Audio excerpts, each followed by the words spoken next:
Good morning class 6। तो आपका English का एग्जाम हो चुका है। आई होप आपका इंग्लिश का एग्जाम अच्छा हुआ होगा। पिछली क्लास में जब हमारे एग्जाम से पहले हमने जो चैप्टर कर रहे थे वो था chapter number 6, a different kind of school, एक अलग तरीके का स्कूल। और अब हम उसे आगे कंटिन्यू करेंगे, ठीक है, क्योंकि उसका हमारा थोड़ा सा पार्ट रह रहा था, जो कि है पेज नंबर, हम शुरू करेंगे page number 59। So there is no misery about it, इसके बारे में कोई भी मिजरी नहीं है। Mrs Beam continued, Mrs Beam ने कहा, everyone is very kind and it is really something of a game. हर कोई यहाँ पे बहुत ही ज्यादा दयालु है और उनके लिए ये एक तरीके का क्या है, गेम है। Before the day is over, though even the most thoughtless child realises what misfortune is. जब एंड ऑफ द डे कोई भी जो बच्चा बिल्कुल भी नहीं सोचता है, वो भी ये रियलाइज करता है कि जो बदकिस्मती है वो क्या होती है ना, मिसफॉर्चून क्या होती है। The blind day is of course, जो अंधे का जो दिन बनाते हैं blind day, is really the worst. सबसे खराब वही दिन होता है जिस दिन लोग ब्लाइंड बनते हैं, अंधे बनते हैं। But some of the children tell me that dumb day is the most difficult. कुछ कहते हैं कि जब बहरे बनने का दिन आता है वो सबसे डिफिकल्ट होता है। We can not bandage the children mouth, so they really have to exercise their will power. अब जो बच्चे होते हैं हम उनका मुंह बंद नहीं कर सकते पट्टी बांध कर ना, तो उनको क्या होती है, अपनी जो इच्छा शक्ति होती है उसके कारण ही अपने आप को कंट्रोल करना पड़ता है। कम इन द गार्डन, आइए गार्डन में चलिए, and see your self how the children fail about it, और देखो कि चिल्ड्रन कैसे फील करते हैं इसके बारे में। Miss Beam led to me one of the bandage girl. Mister Beam मुझे वहां लेके गई जहां पर एक लड़की ने अपनी आंखों पे पट्टी बांध रखी थी। Here is a gentleman come to talk to you, said Miss Beam and left us. उसने उसको कहा कि आपसे कोई मिलना चाहते हैं, और अभी वो वहां छोड़कर चली गई। Don't you ever peak, I asked the girl. मैंने उस लड़की से पूछा, क्या तुम कभी इस पट्टी से झांक कर नहीं देखती हो? Oh no, she exclaimed. उसने कहा, नहीं, कभी नहीं। दैट वुड बी चीटिंग, वो क्या होगी, एक तरीके से चीटिंग होगी। But I had no idea it was so awful to be blind. But मुझे एक आइडिया है कि सबसे गंदा अंधा होना होता है। हम हमारे कानों के बिना सुने बिना काम कर सकते हैं, हम बोले बिना काम कर सकते हैं, बट बिना देखे हम कोई काम नहीं कर सकते हैं। आपने अंधेरे में देखा होगा, we can not do anything. You feel you are going to be hit by something very movement. आपको कभी भी रियलाइज नहीं होगा कि आप कभी किसी भी चीज से भिड़ जाओगे, टकरा जाओगे। It is such a relief just to sit down. ये रिलीफ है कि बस बैठे रहो, कुछ मत करो। Are your helpers kind to you, I asked. तो मैंने पूछा, जो तुम्हारे हेल्प करते हैं ना, तुम्हें रास्ता बताते हैं, वो काइंड है तुम्हारे लिए?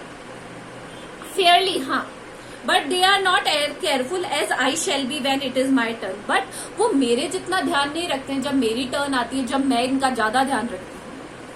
Those that have been blind already are the best helper. जो ऑलरेडी ब्लाइंड बन चुके हैं वो ही सबसे बेस्ट हेल्पर बनते हैं, क्योंकि उन्हें रियलाइज होता है कि किस तरीके से ब्लाइंड होना एक परेशानी का कारण है। इट इज परफेक्टली गेसली not to see, I wish you should try. आप ट्राई कर सकते हैं। Shall I lead you anywhere, I asked. तो मैंने पूछा, मैं तुम्हें कहीं पहुंचा दूं?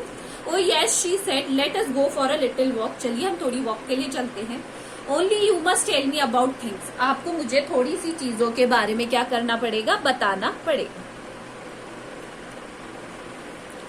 आई shall be glad when today is over. मैं बहुत खुश होंगी जब ये आज का दिन ओवर हो जाए। The other bad days can't be half as bad as this. और दूसरे दिन इतने बुरे नहीं होते हैं जितना आज का दिन है। Having a leg tied up and hopping about on a crutch is almost fun, I guess. एक बैसाखी के सहारे इधर उधर उछल कूद करना इतना बुरा नहीं होता है, फन होता है वो तो।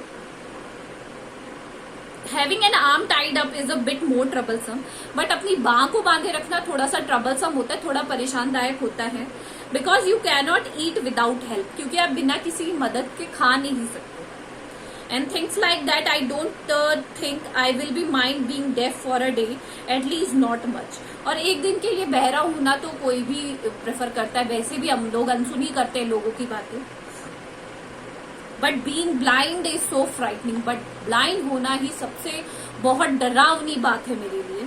माई head aches all the time just from worrying that I will get hurt. मेरा हमेशा सर दुखता रहता है कि मेरे कहीं चोट ना लग जाए या फिर कहीं मैं टकरा ना जाऊं किसी से, किसी भी चीज से, ऐसी चीज से जिससे मुझे इंजरी हो जाए। वेयर आर वी नाउ, अभी हम कहाँ है? In the playground, I said, मैंने कहा प्ले ग्राउंड में। We are walking towards the house, हम कहाँ जा रहे हैं? घर की तरफ। Miss Beam is walking up and down garden with a tall girl. Miss Beam क्या कर रही थी? एक बड़ी सी लड़की थी, टॉल, उसके साथ ऊपर नीचे जा रही थी। What is the girl wearing? My little friend asked. मेरी जो छोटी सी फ्रेंड थी उसने पूछा कि जो सामने लड़की है उसने क्या पहन रखा है? A blue cotton skirt and a pink blouse, एक ब्लू कलर की cotton skirt and pink colour का T-shirt. I think it is Milly. वो कौन है? मिली है। She said what is colour in is her hair, उसके hair का कौन सा कलर है? Very light, I said. तो मैंने कहा बहुत ही ज्यादा लाइट है। Yes that's Milly, she is the head girl. हाँ वही मिली है। वो कौन है? हेड गर्ल है। There is an old man tying up roses, I said. तो मैंने कहा एक जो पास में व्यक्ति बैठे हैं उनके बूढ़े से, वो रोजेस को, गुलाबों को बांध रहे हैं। Yes that's Peter. वो कौन है? पीटर है। He is the gardener. वो कौन है? गार्डनर है। He is 100 of years old, कितने 100 साल के हैं। तो ऐसे क्वेश्चन आपको याद रखने हैं कि पीटर की एज क्या थी, जो मिली थी वो क्या थी, स्कूल में हेड गर्ल थी या मॉनिटर थी, ये सारे। And here comes a girl with curly red hair, she is on crutches. और सामने से एक लड़की आ रही है जिसके लाल बाल हैं और वो क्रचेज बैसा किया है। दैट्स अनीता। वो कौन है? Anita. And so we walked on, और फिर हम क्या चलते रहे? ग्रेजुअली। ग्रेजुअली मतलब होता है स्लोली स्लोली।